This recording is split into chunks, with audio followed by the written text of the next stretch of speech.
Hi guys, good morning. Naglakad kami ng mama ko guys, galing sa bahay, papunta dito sa kanto. Kasi wala akong driver ngayon, hindi ako nagmamaniya, wala akong lisensya. Sunday kasi today, day off ni Parts. Yun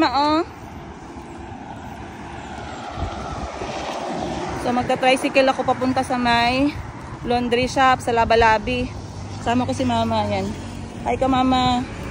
Morning. Si mama kasi nagbubukas ng tindahan ni Madam Dan Gibbs kahit Sunday. Ako naman, hindi pa comfortable si Ate Hana masyado. Ako Rose Pharmacy. Okay. Tricycle na lang tayo guys. Bigat. Okay yan. So hindi pa masyadong comfortable si Ate Hana. So kailangan niya ng pack-up. Alas 6 pa lang guys, dapat Sunday, pahinga ko kasama yung mga anak ko, pero hindi talaga ako yun. Maaga akong gumising para hindi nila ako makitang umalis. So tricycle muna tayo, mga 20 minutes. Let's go.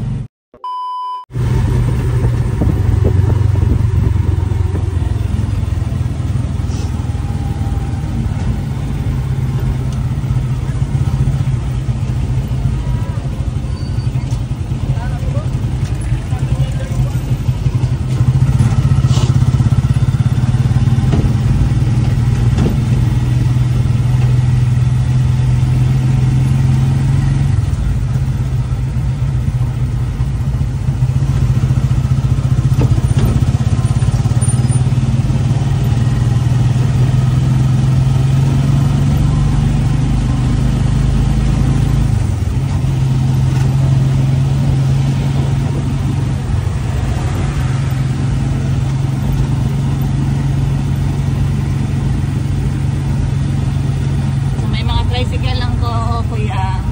Salamat po. Alright, andito na ako sa first stop ko guys. Isang sakay pa, or dalawa. Medyo malayo kasi yung laundry shop ko sa bahay Thank you po. Let's go guys. Hanap tayo sa pang tricycle. Saway. Mag-agi kag Saway, di ba? Dire. Sa may ano ba? Sa may Labangal ba? Mag-agi ka? Ay, binaba. Okay, masakay lang kog Strike lang ko. masakay lang kog ano, tricycle.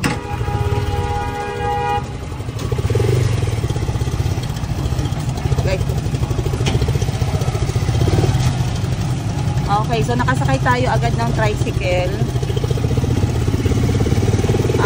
Umalis na siya guys. Normally pinapapuno pa ito bago umalis, pero hindi na siya nag-antay.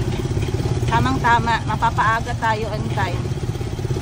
Hindi ko naman kailangan talaga pumunta, pero ngayon kasi kakabukas lang natin. Kailangan ko makita muna kung mabisi ba yung Sunday, kung marami ba nagpapalaban ng Sunday. Titingnan natin. At saka kung titingnan ko yung paggamit ni ate ngayon ng calculator at kung yung kanyang pagsukli. So more on pera kami today. Training sa cashier, pagtanggap ng pera, pagsukli ng pera, paggamit ng calculator. Yun yung gagawin ko ngayong araw. Then titingnan ko na lang din yung takbo ng ng mga labahin ngayong Sunday. Kasi hindi pwedeng iwan natin agad guys, no? Iiwan natin agad sa staff. Hindi pwedeng ganun. Pag nagbubukas ka ng negosyo, dapat hands-on ka muna, 6 na buwan hanggang 1 taon, ganun. Para alam mo lahat kung may mga problema, alam mo lahat anong gagawin. Simula sa pinakamababang trabaho hanggang sa pinakamahirap. So, baka mamaya gabihin ako ng uwi. Tingnan natin guys. So, ang biyahe naman, kanina galing sa bahay, papunta sa palengke, mga 20 minutes. And then, galing palengke hanggang sa may tindahan ko, baka another 20 minutes. So almost 1 hour din yung biyahe ko papunta sa tindahan ko guys pag nag-tricycle ako. Pero pag kotse naman, direct na ako. So mga 20 to 30 minutes nasa bahay na. Ay, nasa bahay, nasa ano na. Nasa tawag nito. Nasa tindahan na tayo. Let's go.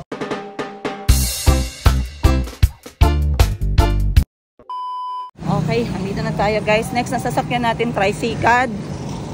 Dami natin sasakyan. Sa may ano kuya, Labangal National High School. Nang naay ano dira, kapehan. Opo, sige, sige. Yung may nagabenta na mga isda ba? Hindi ko kasi alam guys anong tawag dun mismo sa street. Pero pag sinabi ko yung ano, pangalan ng paaralan, at least alam na ni kuya yon. So, wala pa namang alas 7, mag-alas 7 pa lang. Ang oras ng aming laundry shop is 7 AM hanggang 8 PM. Ngayon, like I said, this is the sacrifices that some people don't know when you are opening a small business. Akala nila, pag nagbukas ka ng negosyo, automatic tulog ka lang, tanggap ka lang ng pera. Wala pa po akong ligo. Nag-ano lang tayo, nagmumog, toothbrush, hilamos para wala tayong muta. Tapos doon ako maliligo mamaya sa tindahan.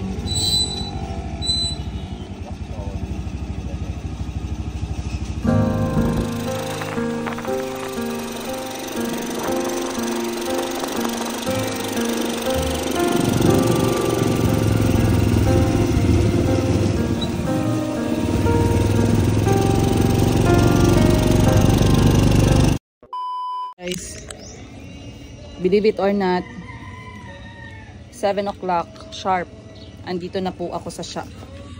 Nauna pa ako sa staff, hindi ko alam bakit na late si Ate Hana. Normally early siya, pero andito na ako sa labas.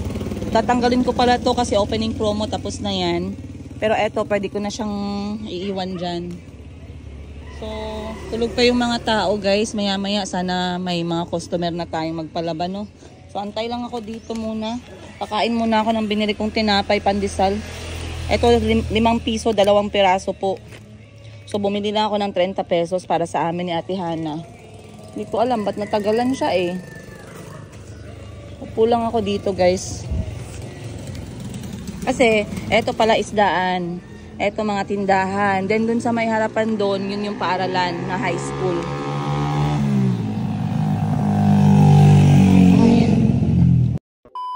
Guys, alas 10 na ng umaga. Pawisan na ang all kasi mainit ngayon. So most probably, hindi masyadong ganun kadami ang magpapalaba kasi maganda yung panahon. Pero, based sa ano, kung ang oras ang pag-uusapan, tsaka yung effort, at tsaka gusto mo tuyo agad, maganda pa rin talaga magpa-laundry. So ngayon, mga alas 9, nagkaroon kami ng customer. Nagpalaba ng mga kortina, kumot, at tsaka comforter. So kita nyo guys, ayan.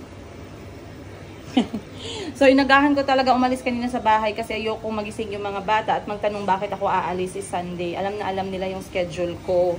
So ngayon, eto 20 minutes na siya kasi hindi dapat. Pakita ko muna sa inyo guys, baka makalimutan ko.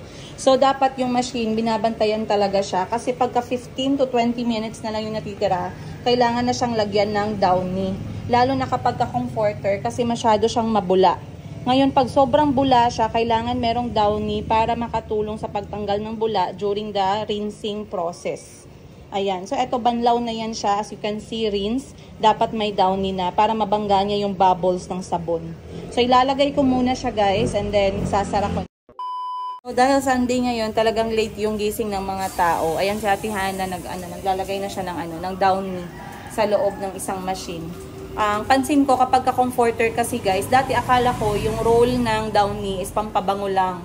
Hindi pala. Another roll ng downy is, or ng Fabcon, is mabanlawan ng maayos yung mga labahin kasi binabangga niya yung sabon. So very important din talaga na merong downy, lalong-lalo na kapag comforter yung pinapalabhan ni customer. So meron tayong customer ulit ngayon, tanggapin natin muna. I'll see you guys later. Si client number 3 namin today, family naman na laundry, yung mga labahin niya, pampamilya. Ngayon, 8 kilograms kami guys, stricto talaga kasi yun lang yung kaya ng machine. Kailangan natin bigyan ng space para umikot. So, hindi pwedeng punuin na 10 kilograms yung machine talaga. Kasi sukat ng machine na kinuha ko is 10 kg. You cannot put 10 kg worth ng clothes. Dapat 8 kg lang kasi yung 2 kg, space na yun siya for water, for bubbles, para makaikot. Otherwise, hindi malalabhan ng maayos. At madaling masira yung machine. So now, si Ate Hana na po yung lumunod. Ayan. So, puno lahat yung machine natin na 3 right now. Comforter. Malinis na yung comforter, oh. Tanggal na yung bula niya dahil dun sa downy. Cortina at kumot naman to. Then, ito mga damit pambata. Ayan. So, ang rule of thumb ko pagdating sa comforter, guys, lalo na yung mga merong mga cotton sa loob, isang comforter lang talaga tayo per machine. Bakit? Dahil, mabigat siyang ikutin kapag dalawa.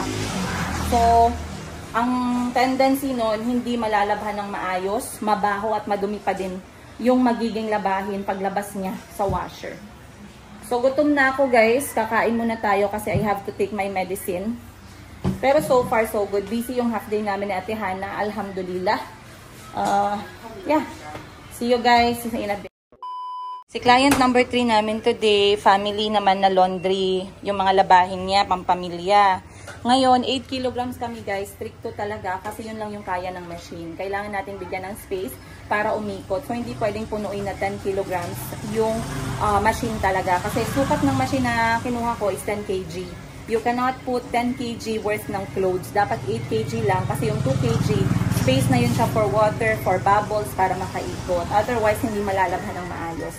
At madaling masira yung machine. So now, si Ate Hana na po yung lumunod. Ayan. So, puno lahat yung machine natin na 3 right now. Comforter. Malinis na yung comforter, oh.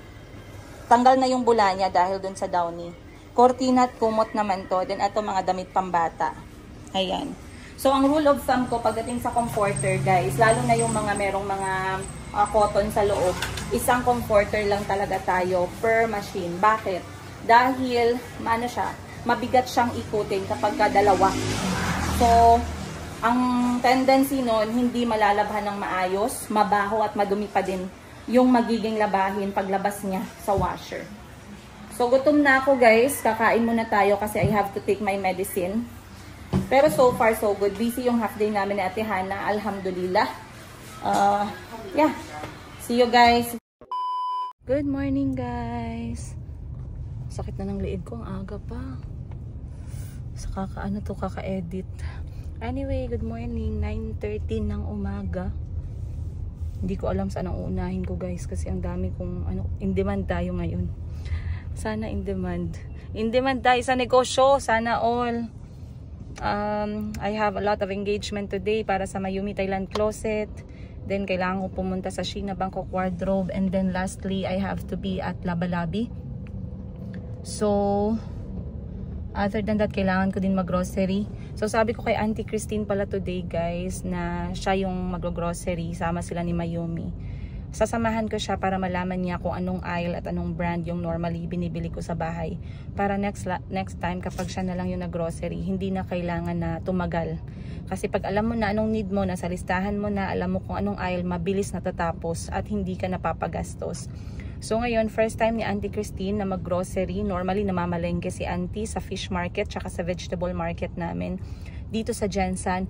Pero today, siya yung mag-grocery kasama si Mayumi para makalabas sila pareho. I'm going to guide her this time. And also, may swimming yung mga bata mamaya. So, it's gonna be a long day. A lot of things going on sa laundry shop, you guys. At ang dami ko natatanggap na question na nasagot ko na before.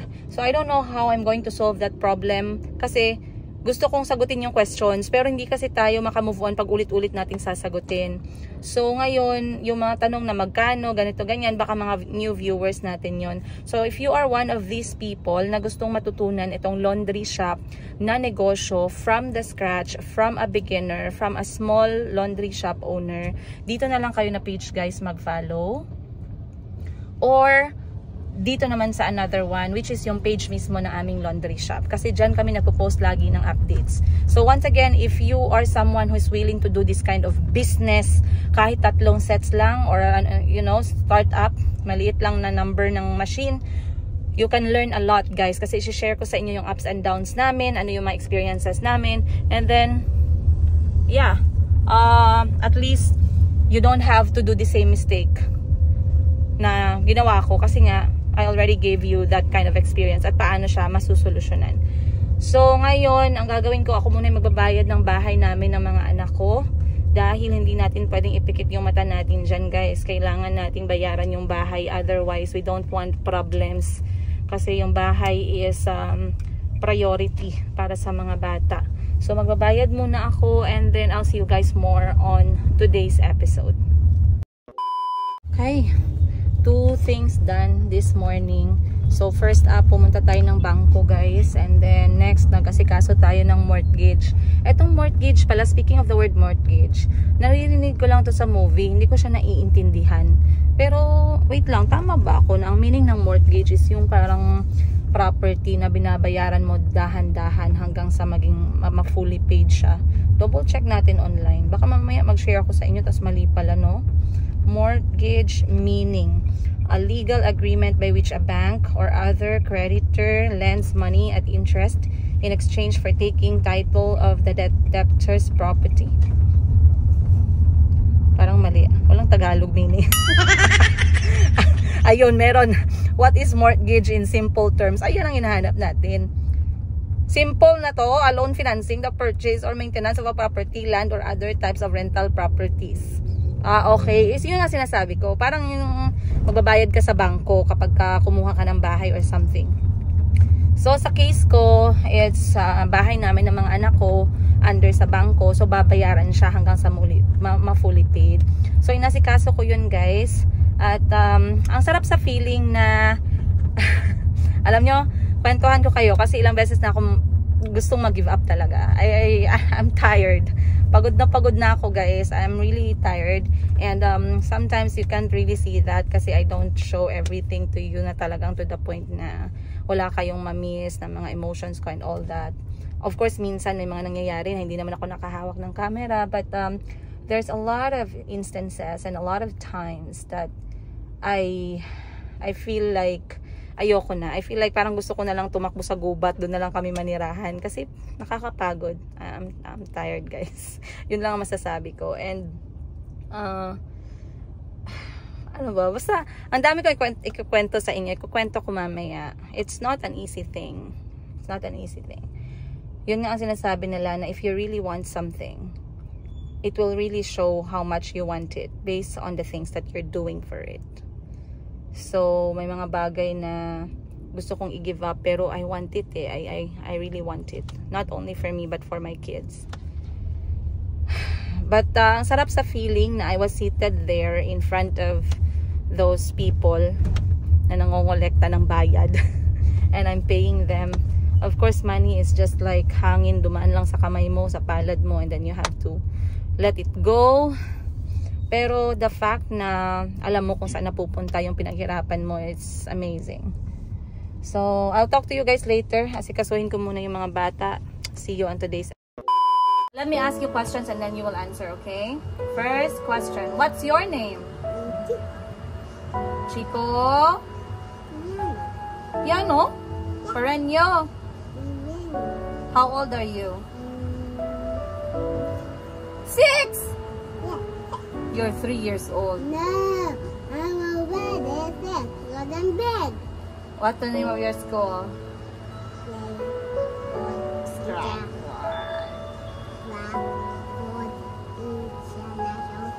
Do you have a sister? I only have a girlfriend. What? You don't have a girlfriend. Do you have a sister? What's the name of your sister? No, I only have a girlfriend, have a sister, and a girl, and I have a girlfriend, Maria. Maria is a friend, not a girlfriend. She is a girlfriend. She's not a girlfriend. No, Chico. No girlfriend. Friend lang. No, she's a girlfriend.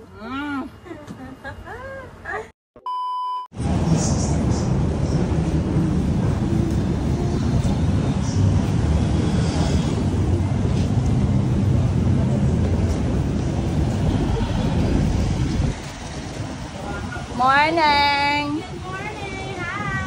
Say hi. Ulaw-ulaw pa. Bye. Say bye-bye.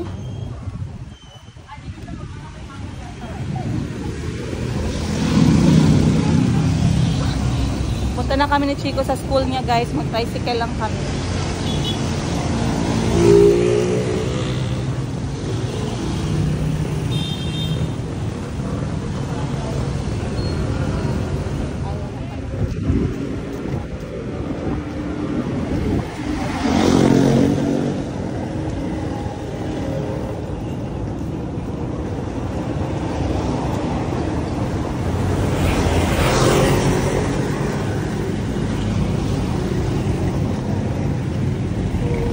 Stratford. Stratford. Come. Buka.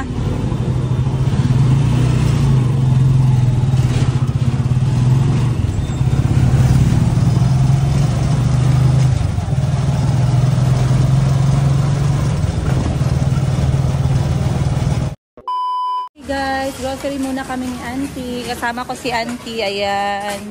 Si Mayumi at si Calby. Bibilhin lang namin yung kailangan namin sa bahay. Medyo mataas na yung mga pila, pero hanap tayo mamaya ng mababang pila lang.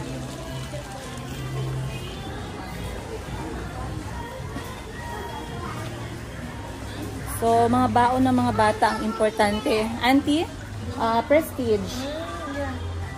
Go ahead, you can pick. So, mga baon ng mga bata, merienda para sa kanilang cheesecake for Calby, merienda para sa swimming at saka sa school. Okay. Then, Prestige. One, the big one, Auntie. That one. Okay, Calby, put. Oh, dito. Kano ba yung bleach? 40. Can we get this one, Auntie, for my... If I put it on the side there, it's for the shop. Okay. It's for the laundry shop. There. Dito tayo. Dito tayo, Auntie. So, minsan ang binibili ko, guys, good for 2 weeks na merienda nila sa school. And also, gatas. So, hanap tayo ng Yakult at saka Bear Brand ng milk. Hindi naman natutempt yung mga anak ko sa chichirya kasi hindi ko sila sinanay. Pero sa cookies, merong dalawang klase, plain at saka matamis. There. Toothpaste, I don't like that brand, Auntie. Next, hanap pa tayo. This one, dito, Auntie, oh, mga cookies, Auntie.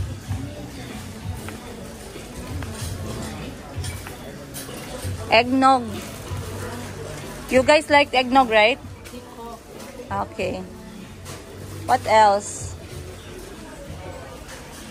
How about this? They like? Yeah.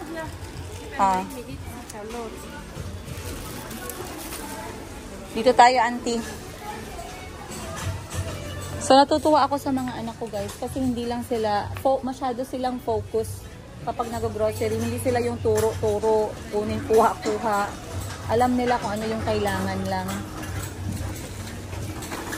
Si Mayumi din masaya kasi first time niya nang sumama mag-grocery. So, tuwang-tuwa siya.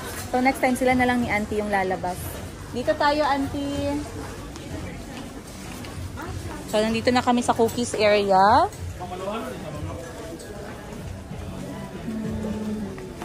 I need the plain Ribisco.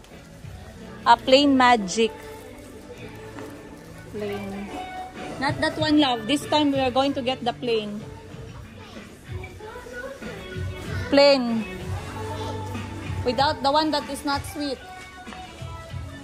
You check here, Auntie. Ay. Masarap kasi itong Ribisco eh. Or Skyflakes. Parehong masarap. Ayan. Kuha tayo nito. And then, kuha din tayo ng Skyflakes. Okay. So, itong dalawa.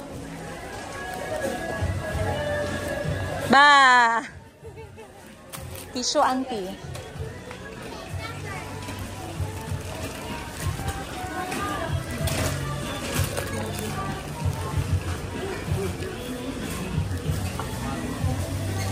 This one for my shop. You walk na lang, oh. This one is for my shop. This one for the shop. Guys, kamusta naman? Sabi ko, parang magiging relaxing at therapeutic itong experience na grocery ni Auntie. Parang na-stress ang all, guys. Ang dami-daming tao. Kasi dito sa amin sa Jensen, meron kaming malalaking mall talaga. Pero itong nag-iisang mall na to, yung tinatawag namin KCC Mall, dito talaga yung pinakabarato, yun yung kanilang tagline. pinakabarato means pinakamura. So dahil ito yung pinakamura, lahat ng merong mga tindahan, lahat ng mga nag-wholesale, lahat ng mga yung binibenta pa nila or mga malakihang mga purchase, dito talaga pumupunta kasi mas nakakatipid sila. Kukumpara natin dun sa isang mall namin na SM Mall, kapag dun ka na grocery, malaki yung diferensya sa price. So for example, yung sabon na bibilin ko para sa laundry shop, na kailangan kong pantayan yung selling price ko sa mga retail store sa tabi ng laundry shop. Otherwise, pag mas mahal ka, walang bibili sa'yo. And the only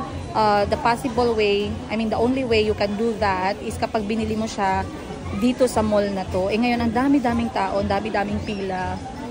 So, kanina pa kami natapos ni Auntie 11:30 and now it's already 12:13. Andito pa rin kami sa pila. So sabi ko, Auntie, ako na lang bahalang pumila. You sit down with the kids. So nakaupo si Auntie kasama si Mayumi. Si Calvin naman nasa trolley. So ako guys, eto nakapila kasi ang dala ko is 4 na basket. Para sa bahay, konti para sa Mayumi shop, konti para sa laundry shop, and then baon ng mga bata. So hindi ko na muna to dadagdagan kasi kinakabahan na po yung aking bulsa. Baka mamaya mag-over the budget tayo. Pero we got what we need naman. So antay pa tayo ng around 20 minutes and it's gonna be my turn. As you can see guys. So may nauna pa sa akin na 1, 2, 3, pero konti lang yung binili nila. So it's fine. And yeah, I think sabi ko kay Parts, magantay na lang sila ni Chico sa labas. Kasi dapat may trabaho pa ako guys. Pero kailangan ko kasing turuan si Auntie yung mga ganitong klaseng bagay para next time confident na siya. So eto lang yung problema no, pag maramihan no. Dito dapat siya bilhin pero mas mataas ang pila talaga. Hi guys. Oh. Parang hindi ko kaya mag-grocery guys na mag-antay ng 2 oras sa pila para po ako na-stuck sa traffic. Ay, ang dami-daming tao tapos nag-antay ako sa pila parang 2 oras din guys. So kala ko magiging relaxing, therapeutic yung grocery time namin. Hindi po naging ganun. Sobrang napagod si Auntie. Ay, no. Pero tas maraming nakakita kay Auntie doon. Tsaka nagpa-picture. Nakita kami ni Mayumi tsaka si Galbi. Nagpa-picture din. Hello sa inyong lahat guys. Tagal lang kami sa pila. Sana buhay pa kayo dyan sa pila ng KCC. Ganun kadami po talaga yung tao. Tsaka yung iba talagang buti nga lang may basket na pila. Yung iba talagang yung shopping cart guys. Bundok ang mga binibili. Siguro may mga tindahan, may mga convenience store. Ganun. Pero napagod si Auntie. Sabi niya I don't think I will do the grocery next time. Sabi ni Auntie. Instead na gusto ko ma-relax sila ni Mayumi na stress. Sabi ko, Auntie, okay ka lang? That's too much. I have headache. Gumano na si Auntie. So mamaya, pagkatapos namin mag-grocery, guys, pinapauwi ko na sila kasi may swimming class yung mga bata ng alas 2 hanggang alas 4. And then ako naman, hindi pa ako pwedeng umuwi kasi aasikasuhin ko pa yung laundry shop. So, yeah. I guess I'll see you guys on the next episode. Gusto ko sana magkwento sa inyo about dito sa mortgage na sinasabi ko sa inyo. At sa ibang mga bagay na naglalagay ng pressure sa buhay natin. Minsan naisip ko, I have this kind of realization na I'm chasing the wrong thing in life. And I would love to live simply. I don't know. I want something different, but hindi ko alam if you have this kind of realization in your life. Siguro hindi pa klaro sa inyo ngayon. Pero I would love to make another episode about this one. I would like to have heart-to-heart talk kasama kayo guys. Yung pressure na nasa akin ba as Princess Yiga. Gusto ko i-mention sa inyo sa next natin na episode. Anyway, yun lang muna guys. Maraming salamat sa panonood ninyo. Let me know what you think. Kung may comment kayo or what not. Or kung wala kayong mag-comment, mag-comment lang kayo para may mabasa ako. I'll see you guys on the next one. Much love, Princess Yiga.